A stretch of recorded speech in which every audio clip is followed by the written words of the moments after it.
saahidan loogu talagalay ciidanka qalabka sida ee howlgallada ka wada qaar ka mid ah gobolada dalka gaar ahaan kuwa la wareegay deegaanada Sabiib iyo Caanole ee gobolka Shabeellada Hoose ayaa isugu jirta hilib, kalluun, buskud, sabaayad iyo biyo taas oo haweenka ku nool caasimadda ugu talagaleen inay kaga qayb qaataan howlgallada lagu xoreynayo dalka kooxaha nabadiidka ah. haweenka soo ururiyay saahidan oo lagu magac daray taageerada muwaadinka ciidanka qalabka sida oo aragtideeda ay lahayd marwada koobaad ee dalka Saynab Cabdi Macalin ayaa sheegay in haweenka magaalada Muqdisho ay go'aansadeen inay isgarab taagaan ciidanka qalabka sida.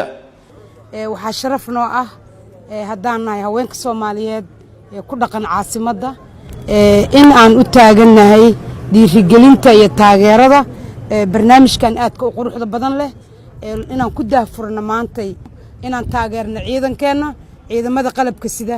waxaan u mahad celinaynaa cid walba oo tusaale wanaagsan ina siiyay marwo Zaynab maamada qaranka waxaan leenahay ayadana waxaan ka codsanaynaa dhiirigelinta ka warqabka iyo haweenka marka isku xiran yihiin wax walba ay noo soo baxaya. waxay tahay ahmiyadan waa abaabul ay sameeyeen gabdhaha Soomaaliyeed waa abaabul ay u diyaar garoobayaan. waxaan rabnaa meel walba iyo waqti walbaba ciidankan tuutaha xiran inaan u noqono garab. hooyo waa naga fogtiin waa idinla joognaa nama arkaysaan annagu waa idin jeednaa waa idinku diirsanaynaa. gabar walba oo Soomaaliyeed waxay ku xaragoonayso waa dhiigga wiilasha tuutaha koofiyada cas xiran oo cadawga hortaagan. gudoomiyaha degmada Boondheer Saynab Yuusuf Wehliye ayaa sheegtay in talaabadan gabdhuhu ay qaadeen ay tahay mid ku dayasho mudan.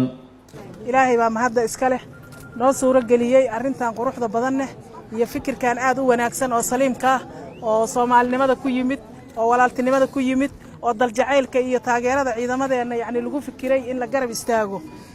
aad iyo aad aan ugu mahadinaynaa dadkii ka dambeeyay fikirkan quruxda badan waana sidii bilow maanta waa daafur waa la wadi doonaa.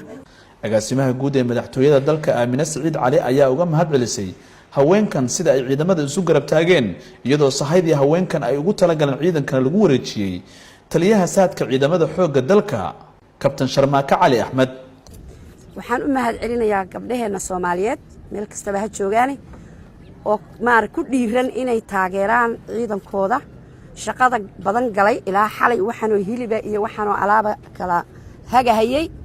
arintan way soconaysaa dalkan waxaa lagu xoreeyay dhago iyo muriyado iyo ay dumar Soomaaliyeed lahaayeen ayaa calanka buluug ah lagu saaray. marka maanta aan ka cilmi badannahay oo aan ka xoolo badannahay inaan taageeri weyno oo aynu wax ay ku nastaan ciidankeena siin weyno horta taas waxay nagu tahay kulligeen ceeb. saas darteed dumarku way dadaalayaan way wadayaan taakulayntan way soconaysaa in meel walba ciidanku joogin waa la tagi doonaa. dumarkeena way ka daba mashxaradi doonaan biyo iyo cunno iyo baad intaba way ka daba qaadi doonaan. marka haatanana waxaan leeyahay tan waa bilow wayna soconaysaa. aad iyo aad baan ugu faraxsanahay. ciidanka qalabka sida ee Soomaaliya ayaa wada howlgallo ay kooxaha nabadda hortaagan uga saarayaan gobolada dalka ee wali ay gabaadka ka dhiganayaan. Cali Baasha Cabdullaahi warbaahinta qaranka magaalada Muqdisho.